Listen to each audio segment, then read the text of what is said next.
Pinnguaq. Welcome to the Introduction to Zoom video, where you will be shown how to join a call, turn on your microphone, turn on your camera, and leaving a call. Once you open the Zoom application from your tablet, the Zoom menu will appear. Tap Join. Now type in the meeting ID in the Meeting ID field. Your meeting ID should have been sent to you by the person you are joining the call with. Tap Join. Your microphone should be on by default. If you see a red line through your microphone on the bottom of the screen, your microphone is muted.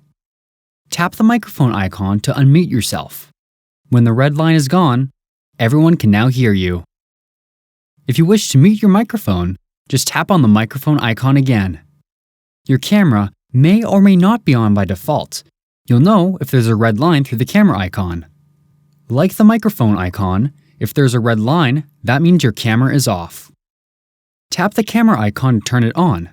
When the red line is gone, everyone can now see you. If you wish to turn off your camera, just tap the camera icon again.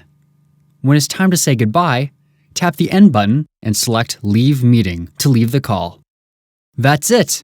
You now know how to join a call, turn on and off your microphone and camera, and end a call in Zoom. Pinnguaq.